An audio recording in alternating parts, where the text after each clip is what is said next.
How long do you think it will take before the way that we see women's sport just completely change? And do you think is the fact that there is such a lack of money in it at the moment?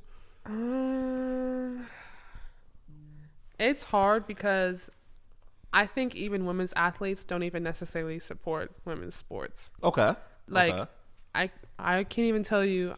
Maybe one player on my team watched WNBA games. Oh, okay. So it's like the call is also coming from inside the house. Like, you're saying support women's sports, but you're not even doing it yourself.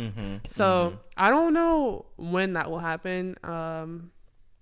It is definitely hard, but then it's like NIL is also kind of like evening the playing field because that's true. Because like women are so much better at marketing themselves. They're so much better at social media engagement, at like creating content that their followers want to see. And like creating a brand. Like, think about how well Angel Reese has marketed herself. And whether you like her or whether you hate her, whether you think she's good at basketball or whether you don't, you are thinking about her because she's being talked about. And she's making her brand on being fearless and being a great role model and being a great role model to young black girls or black boys or anybody in general, really.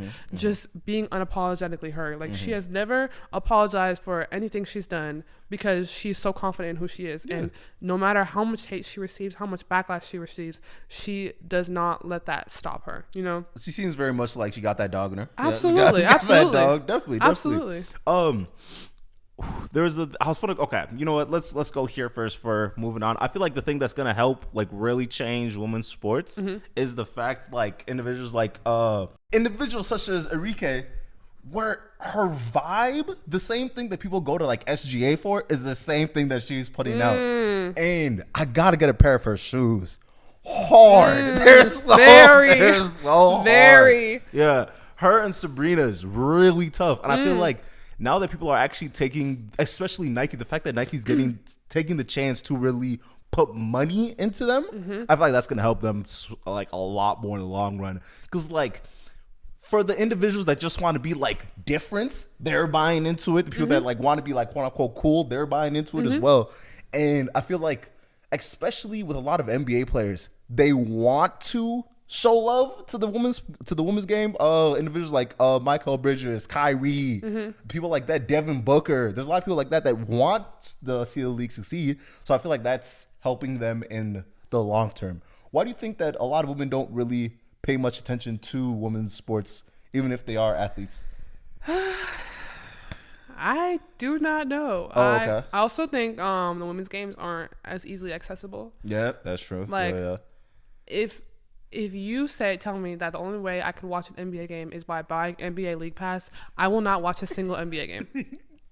Now, if you tell me, okay, it's going to be on ESPN for free at this time, I will go and watch the game. That's fair. There are not a lot of WNBA games or women's college games besides like the very, very hyped ones, like the championships or like the top 10 teams, you know, that are being broadcasted. So if you are not on a top 10 team, even if you're getting buckets, regardless of how good you're playing, you will not ever be seen because they only show so many games. You know what I'm saying? It's so few. Yeah, that's true. Question: I was gonna ask you this earlier. How were you affected by watching the whole Angel Reese and Caitlin Clark fiasco going on, and the fact that was like the biggest boom in female sports in the past like 5-10 years?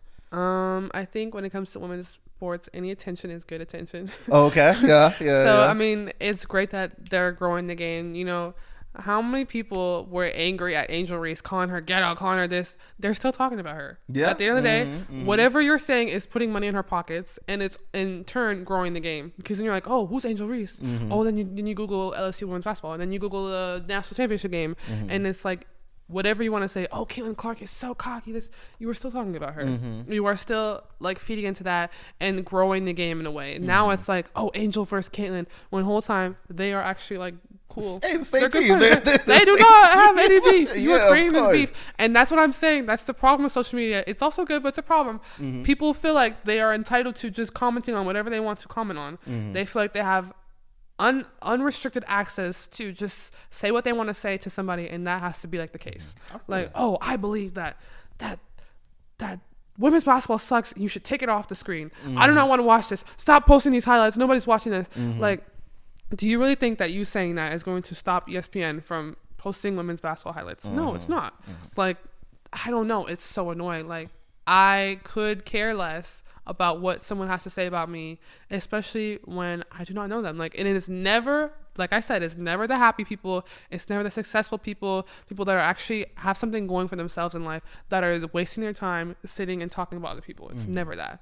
So it comes from a place of insecurity and unhappiness. And I think people that are being talked about do not care. That's fair. Who is your favorite basketball players? I